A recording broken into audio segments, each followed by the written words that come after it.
जय श्री कृष्ण। मैं प्रियांशा। हम 84 वैष्णवों की वार्ता से रामदास चौहान जी के परिचय का सेकंड पार्ट सुनेंगे।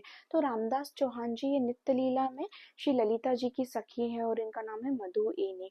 तब ये 12 वर्ष के जब हुए तब इनके पिता ने जब इन्हें कहा कि राजा को सलाम करे, राजा की चाकरी करनी होगी, तब इन्हें पता था कि इन्हें किस राजा की चाकरी करनी है और ये जगत के राजा की चाकरी करना चाहते थे। तब किसी राजपूत ने ये बात सुन ली और राजा को चुगली कर दी। तब राजा ने रामदास जी के पिता को अपने पास बुलाया और बोला कि तुम्हारा बेटा तो अब काफी बड़ा हो गया होगा, उसे किसी दिन यहाँ पे लेके आना। तब इस पर रामदास जी के पिताजी ने राजा को बात बताई कि मेरे बेटे को किसी वैरागी का संग हो गया, उसकी बुद्धि तो एकदम भ्रष्ट ही हो गई है, सारे दिन नाम जाप करता रहता है, मुझे तो किसी खाते में भी नहीं लेता। तो मैंने एक मनुष्य को उसके पास में रखा है जो उसकी रखवाली करेगा, किसी बैरागी को उसके पास आने नहीं देगा। और कुछ काल में जब वो समझ जाएगा, जब उसकी बुद्धि ठीक हो जाएगी, जब उसे ज्ञान हो जाएगा, तब मैं आपके पास ले आऊंगा। इस पर अहंकारी राजा ने कहा कि कल ही सुबह उसे उन्हें रामदास जी को मेरे पास लेके आना।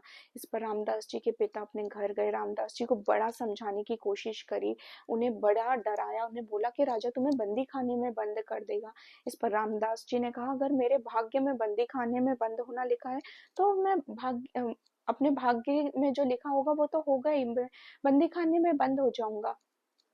उन्हें बड़ा समझाया डराया पर रामदास जी नहीं समझे। दूसरे दिन राजा के पास रामदास जी के पिता गए, उनसे हाथ जोड़कर बोला कि अभी वह बालक है, अभी कुछ समझता नहीं है, जब बड़ा होगा तब मैं ले आऊंगा। इस पर राजा ने बोला कि तुम समझा नहीं पाए। तब इस पर रामदास जी के पिता ने बोला कि आप ही महाराज, आप तो राजा हैं, आप ही उस बच्चे को समझा लीजिए। तब राजा ने एक 12 वर्ष के बच्चे को लेने के लिए 10-12 लोगों की फौज को भेजा और उनको बांध कर रामदास जी को लेकर आए। तब रामदास जी जब आए वहां पर राजा के सामने, तभी भी उनको सलाम नहीं किया, ना बिल्कुल भी डरे वो।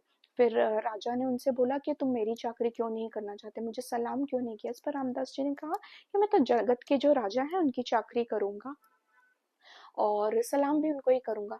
तब राजा ने बोला कि तुम्हें बंदी खाने में बंद कर देंगे।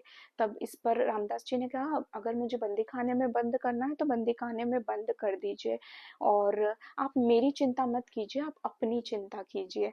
और तब राजा को बड़ा क्रोध आया। राजा ने अपने आदमियों को बोला इनको मारना, इनको डराना, इनको भोजन भी मत देना और उनको बंदी खाने में बंद कर दिया।